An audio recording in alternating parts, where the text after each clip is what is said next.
మాది తట్టబంద పంచాయతీ రావుపాలెం మండలం కసిరెడ్డిపాలెం విలేజ్. మేము ఉండేది తట్టబంద జంక్షన్లో ఉంటున్నాం. మా ఊరికి మాకు 4 కిలోమీటర్ల దూరంలో ఉంటున్నాం. మా తండ్రి తాలూకా పితరార్జితం మాకు కొద్ది ల్యాండ్ ఇచ్చాడు. అది దాంట్లోనే టేక్ చెట్లు వేసుకున్నాం. 35 సంవత్సరాల వయసు.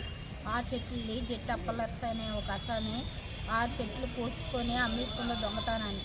అమ్మేసుకున్నది కాకుండా ల్యాండ్ కూడా కల్పించుకుంది. ల్యాండ్ కల్పించుకున్నది కాకుండా ఎంఆర్ఓ ఆఫీసులోని ఆర్ఐ గారి ద్వారాగా మరి లంచాలు కట్టుకున్నారో ఏం చేశారో మాకు తెలీదు, మనం చూడలేదు. దానికి ఆర్ఐ గారు మేము పత్రిక విలేకరుని సంప్రదించి పేపర్లో వేయించుకుంటే విలేకరు గారికి ఆ సమస్య పరిష్కారం అయిపోయింది, అవతలావిడి భూమి ఇవతలావిడే ఆక్యుపై చేసిందనేసి మా మీదే అన్యాయంగా ఆ విలేకరు గారికి చెప్పారు. ఇదండి పరిస్థితి. మాకు న్యాయం జరిగించలేదు. మేము చూస్తే ఇద్దరమే వికలాంగులు, ఎక్కడికి వెళ్ళలేకపోతున్నాం. కలరాజుకి వెళ్ళొచ్చిన రోజు మొహం తిరిగిపోయి రోడ్లో పడిపోతే ఎవరో బయట వాళ్ళు కొన్ని నీళ్ళు వేసి మమ్మల్ని లేపారు. ఇద్దరికి అతనికి బీపీ షుగరు ఉన్నది, నాకు షుగర్ ఉన్నది. ఇద్దరమే కూడా ఎక్కడికి తిరగలేని పరిస్థితిలోని వికలాంగులు అయినా సరే మమ్మల్ని పట్టించుకోలేదు అధికారులు. ఫిర్యాదు చేశారమ్మా? అధికారులు ఫిర్యాదు చేసామండి. 1వ నెల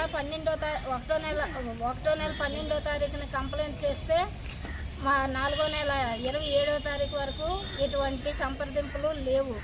4వ నెల 27వ తారీఖుని మళ్ళీ కాల్ సెంటర్కి ఉదయం 11:40 సమస్య పరిష్కారం అయిపోయింది, మేము ఆ సమస్య పరిష్కారం చేసినామని మళ్ళీ ఎండేజ్మెంట్ అక్కడ పెట్టిస్తారు.